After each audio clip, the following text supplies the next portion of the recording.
Assalamualaikum warahmatullahi wabarakatuh. Para penonton, subscriber Mr. Atia yang berbahagia, pada kesempatan kali ini kami akan menanggapi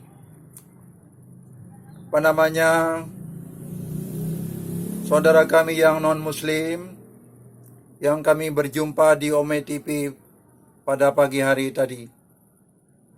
Dia sudah sudah 6 bulan ini selalu terngiang ketika mendengarkan suara azan berkumandang, baik azan maghrib maupun azan subuh. Jadi sebelum subuh itu jam 3 dia sudah terbangun. Dia ingin sekali mendengarkan suara azan yang berkumandang. Jadi dia menanyakan kepada saya bagaimana tentang Injil Perjanjian Lama dan Injil Perjanjian Baru. Maka kami akan menanggapi dengan membacakan ayat-ayat yang ada di Alkitab. Yang ada di Alkitab Perjanjian Lama, Yesus dan Bapa adalah dua pribadi, bukan satu pribadi.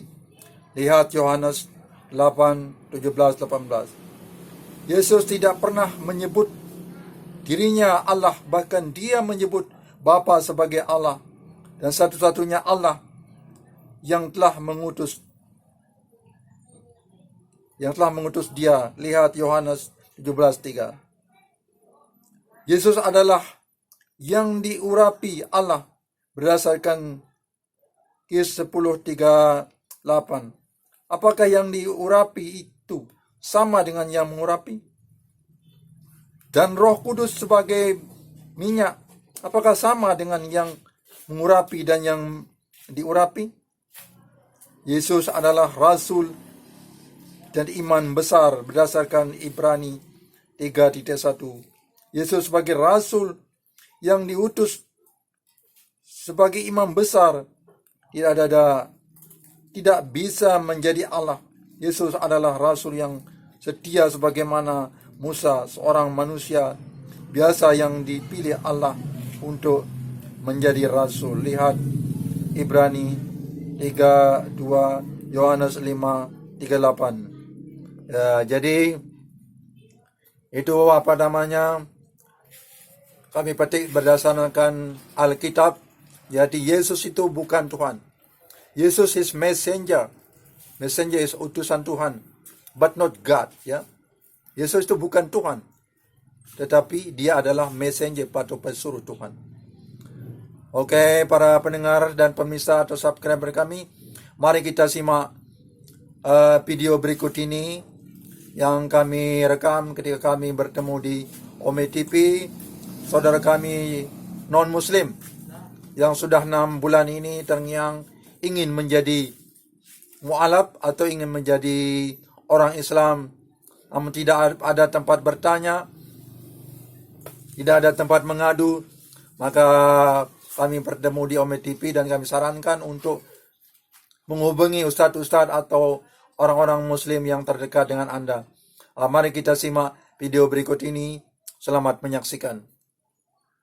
Kenapa? Bapak tahu nggak dalam perjanjian lama Yesaya di dalam Alkitab itu sebenarnya meramalkan siapa, Pak? Oh, dalam Bisa kasih saya detailnya gitu? kitab Injil. Ya, saya kan sering dengar-dengar di YouTube gitu, yang dimana dia akan dilahirkan di antara gunung-gunung. Nah, kalau mengkondisikan Yesus diramalkan di antara gunung-gunung, itu kan enggak, toh Pak. Justru lebih ke Arab gitu, atau di tempat lahirnya Nabi Muhammad. Dan detail selebihnya itu seperti apa gitu? Kalau Injil yang asli itu kan sudah disempurnakan oleh Al-Quran. Tidak ada mengatakan Yesus itu Tuhan, dan Yesus tidak pernah mengatakan dirinya Tuhan. Dia mengatakan dirinya, saya adalah messenger atau pesuruh Tuhan. Tapi karena sudah dirubah-rubah, iya benar oleh orang-orang yang tidak bertanggung jawab. Ya, sehingga Kan saya sering nonton Dr. Zakir Naik tuh. Nah, Iya, iya benar Pak.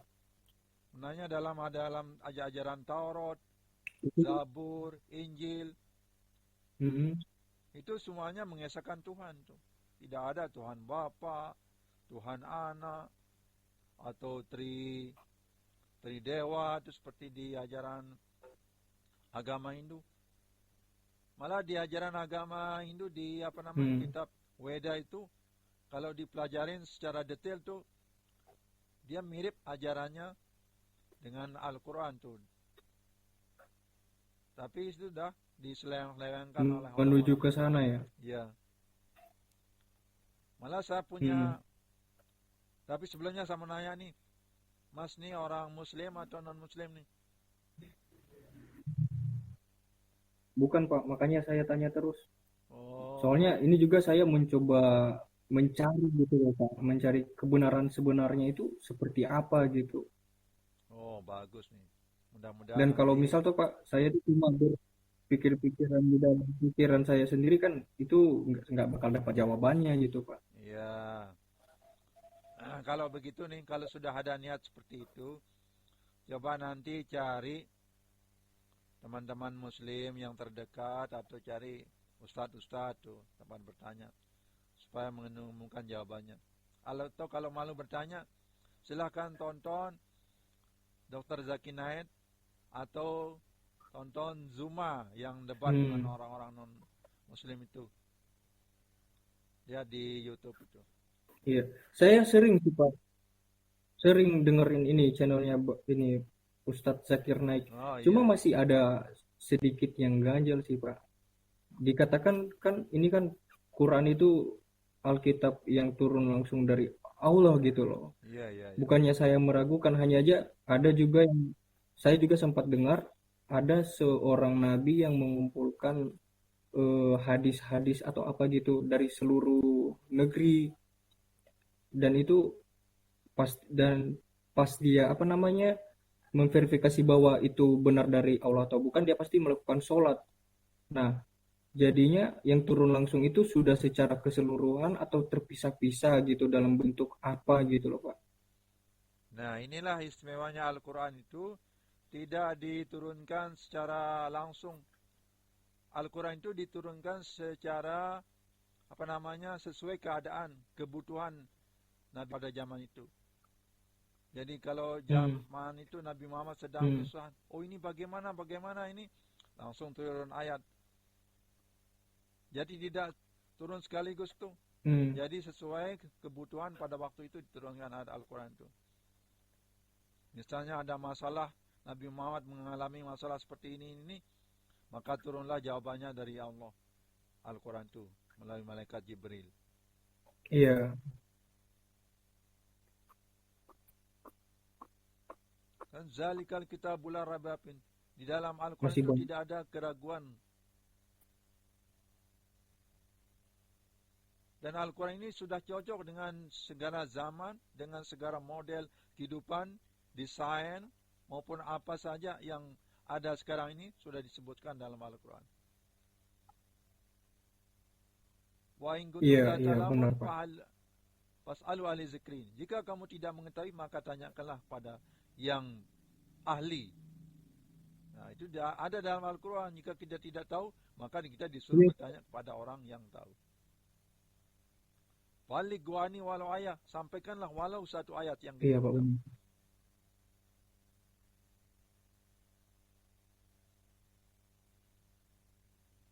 Saya juga sih Pak lagi cari-cari gitu yang bisa berbincang langsung gitu. Karena ya soalnya gimana ya, saya juga banyak gitu dengar-dengar orang yang sering berdebat-berdebat, kadang yang dia bilang itu masuk akal dan kadang yang didebatinya itu juga benar gitu. Ada 50-50, jadinya bingung gitu loh Pak. Sekarang begini saja berpikirnya ya. Kita menyatukan seperti yang saya tonton di Zakir Naik itu. Kita menyatukan bahwa semua ajaran kitab-kitab itu mengesahkan Tuhan. Kitab Injil, kitab Taurat, kitab Zabur. Ini tuh. Iya, Nah, Kemudian Al-Quran Iya. ini diturunkan untuk menyempurnakan kitab-kitab sebelumnya itu. Nah, Oh, berarti seharusnya Injil, perjanjian Injil itu termaksud di dalam Al-Quran juga dong, Pak. Tapi kan di dalam Al-Quran tuh kayaknya cuma sebagian aja gitu loh. nah, Al-Quran itu dilengkapi dengan hadis, dengan perkataan Nabi Muhammad Hmm. SAW. Jadi Al-Quran itu tidak bisa kita terapkan kalau belum ada penjelasan dari hadis Nabi Muhammad SAW. Makanya salah orang yang hanya mau memakai Al-Quran saja. Tapi kita harus memakai Al-Quran dan hadis. Karena Hmm. hadis itu sebagai al-bayan atau penjelasan daripada Al-Quran itu. Seperti bagaimana cara sholat. Di dalam Al-Quran tidak ada disebutkan. Cuma disuruh diperintahkan sholat. Nah, Iya, dijelaskanlah dalam hadis. iya, Sholat itu benar. begini. Ya. Atau bisa disebut sunnah Nabi gitu, Pak. Iya, Iya, sunnah saya Nabi. sering dengar. Iya. Ini sebelumnya siapa nama Mas dulu nih? Supaya kita tulis nanti di... Setia, Pak. Siapa? Setia. Setia. Iya, setia, Pak. Oh iya. Bagus sekali namanya Setia. Tinggal nanti kalau sudah masuk Muslim, biar ditambah Muhammad Setia atau apa itu. Iya, Jadi Pak. memang sudah ada niat. Sebenarnya sih, Pak, saya sudah ada Ya, mudah-mudahan. keinginan dari dulu gitu loh, Pak. Mulai dari masa kecil, jujur saya anak seorang hamba Tuhan. Cuma dalam setiap saya mendengarkan khotbah itu kadang agak bertentangan dan kurang masuk di pikiran saya gitu. Iya. Sama apa yang saya pikirkan dari Al-Quran. Karena jujur, dari kecil juga saya mungkin karena perhubungan ya atau teman-teman saya ngikut mereka sholat, ngikut ke masjid juga. Jadinya tiap sore apalagi pulang sekolah itu dengerin azan maghrib tuh saya tuh kayak seneng banget gitu loh Pak. Iya, pernah saya ditanya sama orang non-muslim tuh, pagi-pagi subuh ini, kenapa kok orang muslim tuh pagi-pagi berisik? Katanya kan, kita lagi tidur enak-enak. Itu panggilan Hmm, untuk sholat. Sama seperti Anda. Kalau Anda kan memang menggunakan lonceng yang ada di gereja, kalau orang Islam menggunakan azan, menandakan waktu sholat itu sudah iya, ada. Saya bilang, oh iya Pak, dia bilang itu. Karena dulu kan sebelum diputuskan oleh Nabi, bagaimana kalau kita memberi tanda waktu sholat, kita bakar api besar-besar katanya. Kita bunyikan lonceng. Kita ini hmm, pukul itu. Akhirnya Nabi memutuskan untuk, karena pada waktu itu yang paling bagus suaranya adalah Bilal bin Rabah itu, untuk mengumandangkan takbir atau soal azan, kumandang azan, iya. disuruh naik ke atas masjid. Betul. Karena dulu kan belum ada zaman loudspeaker itu. Gitu setiap jam 3 subuh itu saya terbangun terus.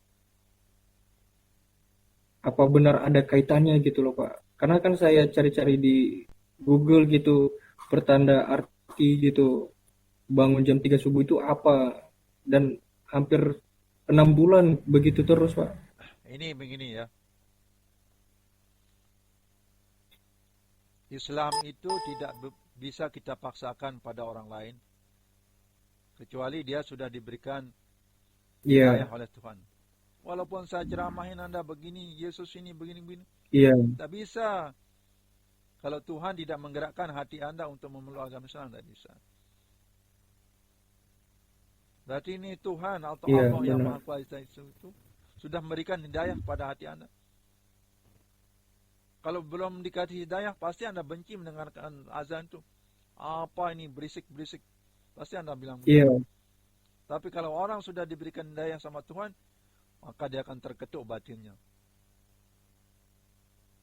iya Pak. Itu Anda dibangunkan sama Tuhan, Saya sama yang tiap lihat kuasa itu. Ini karena hati Anda sudah diketuk sama yang kuasa.